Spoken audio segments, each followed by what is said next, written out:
অনেকে আছে মাছ খেতে পছন্দ করেন না। আজকের এই রেসিপি তাদের জন্য। আমি যখন ছোটোবেলায় মাছ খেতে চাইতাম না, আমার মা এইভাবে মাছ রান্না করে খাওয়াতেন। চুলায় একটা প্যানে আমি 1 গ্লাস পানি দিয়ে দিচ্ছি। দিয়ে দিচ্ছি হাফ চা চামচ লবণ আর দিচ্ছি হলুদ। এখন একটা চামচের সাহায্যে নেড়ে মিশিয়ে দিচ্ছি।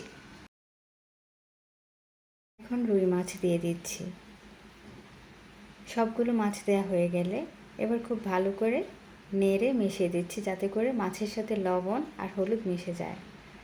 কিছুক্ষণ জাল করে নেওয়ার পর দেখতে পাচ্ছি মাছ সেদ্ধ হয়ে গেছে।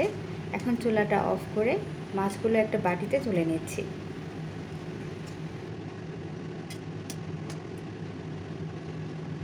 মাছ কিছুটা ঠান্ডা করে নেওয়ার পর এখন কাটা বেছে নিচ্ছি। যাদের কাছে মাছ খেতে ভালো লাগে না বা বাসায় অনেক ছোট বাচ্চা আছে মাছ খেতে চায় না, তাদেরকে যদি এভাবে মাছ রান্না করে দেওয়া হয় তাহলে অনেক পছন্দ করে খাবে। যেহেতু আমি ছোটোবেলায় মাছ খেতে চাইতাম না, যখনই এভাবে রান্না করতো তখনই আমি মাছ খেতে চাইতাম। এদিকে আমার মাছের কাটা বাছা শেষ। তো ছোট থেকে বড় সবাই কিন্তু অনেক পছন্দ করে খাবে এভাবে রান্না করলে। চুলায় একটা প্যান বসিয়ে তার মধ্যে আমি পরিমাণ মতো তেল দিয়ে দিচ্ছি আর দিচ্ছি 4টা পেঁয়াজ কুচি করে কেটে। এবার খুব ভালো করে ভেজে নিচ্ছি।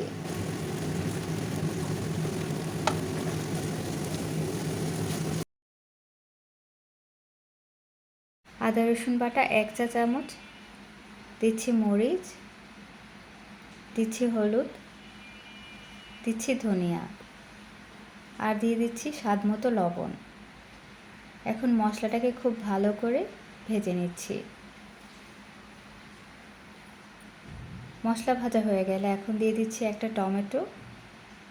এখন টমেটো 2 মিনিটের মতো ভেজে নিচ্ছি। টমেটো ভাজা হয়ে গেলে মাছের সেদ্ধ করা পানি দিচ্ছি 1 কাপ। দিয়ে দিচ্ছি মাছ। এবার মাছটা দেওয়ার পর কিছুক্ষণ কষিয়ে নিচ্ছি।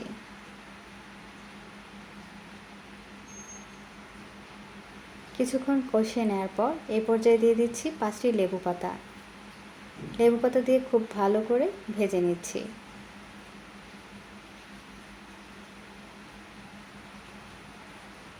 দিচ্ছি জিরা আর দিয়ে দিচ্ছি 5টি ফালি করে কাটা কাঁচামরিচ। এবার আর কিছুক্ষণ নেড়ে মিশিয়ে নিচ্ছি। আপনারাও আমার মতো এইভাবে মাছ রান্না করে খেতে পারেন। আশা করছি আজকের এই রেসিপি আপনাদের ভালো লেগেছে। সবাই ভালো থাকবেন। আল্লাহ হাফেজ।